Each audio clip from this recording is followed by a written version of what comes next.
Jessica Smith is now joining us. We talk about the COVID cases rising, unemployment falling. Capitol Hill paying close attention to this, right? Absolutely. And this jobs report could make things a bit more complicated because Democratic lawmakers say that this positive news shows that the relief programs are working, so there's no need to stop them.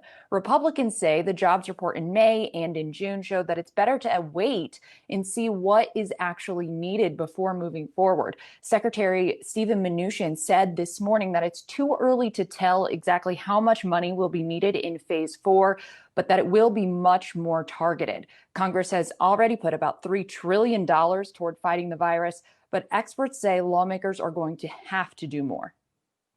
We have millions of people on the unemployment rolls. We have undeniable, seismic uncertainty regarding the reopening trajectory. President Trump signed the first coronavirus relief bill on March 6th with more than $8 billion for hospital readiness, PPE, vaccine development, and international relief efforts. I asked you 2.5, and I got 8.3, and I'll take it. Less than 2 weeks later, phase 2 legislation became law. The three most important parts of this bill are testing, testing, testing. The bill included free coronavirus testing, paid family leave, food aid, and funding for states. Then, at the end of March, came the CARES Act with its roughly $2 trillion price tag, the most expensive stimulus package to ever become law. The CARES Act created the Paycheck Protection Program for small businesses and dedicated about $500 billion for loans and other relief for bigger corporations. It boosted unemployment benefits and sent cash payments to most Americans, like Teresa Ibarra, who was furloughed from her job in Memphis. The $1,200, that was good, but it was gone pretty much immediately to debt. Lawmakers quickly realized they had to do more, though it took weeks to work through partisan gridlock.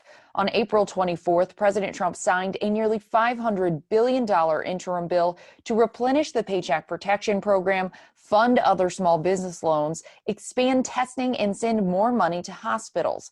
After the interim bill, Republicans wanted to pause spending and see how the first relief efforts played out.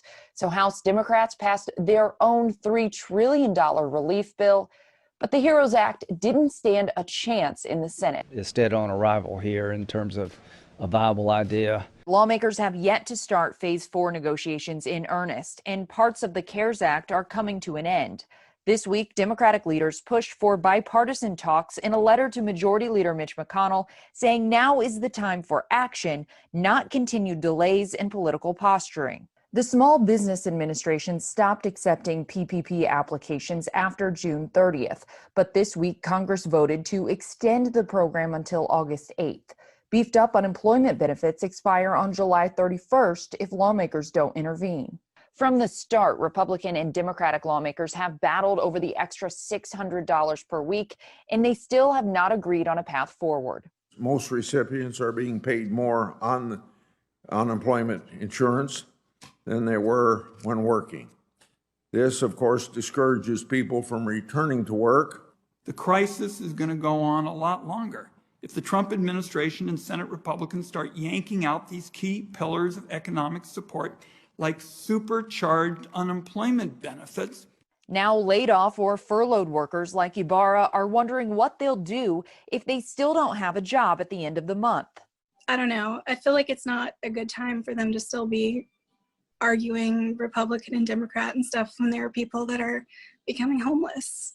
They need to focus on helping people get through this because there are a lot of people that are not okay. The UI benefits are not the only point of contention in phase 4. Republicans want liability shields for businesses, and Democratic lawmakers want worker safety standards and more money for state and local governments. We've already seen more than 1 million public employees laid off around the country. And one of the things that will not help our recovery is to have millions more of the teachers and nurses and paramedics and police officers who are a critical part of state and local government and their workforces laid off on top of the more than 20 million Americans who are currently unemployed. But perhaps the biggest question looming over lawmakers is what the president will back.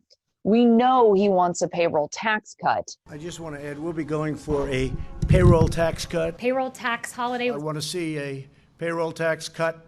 But that idea has failed to gain steam on Capitol Hill. Again today that he'd like to see a payroll tax cut. Treasury Secretary Mnuchin said the administration is considering another round of stimulus checks. Mnuchin has said that another bill could happen sometime this month. So, Adam, in the coming weeks, we're going to dig deeper into some of the biggest issues up for debate in Phase 4. It's going to be interesting to see, too, how after this jobs report, pro or con, how Congress tackles that issue of perhaps extending the additional monies for unemployment insurance. Hey, investors, Zach Guzman here. Are you interested in learning more about the markets and getting the latest financial news? Well, then click right here to subscribe to our Yahoo Finance YouTube channel.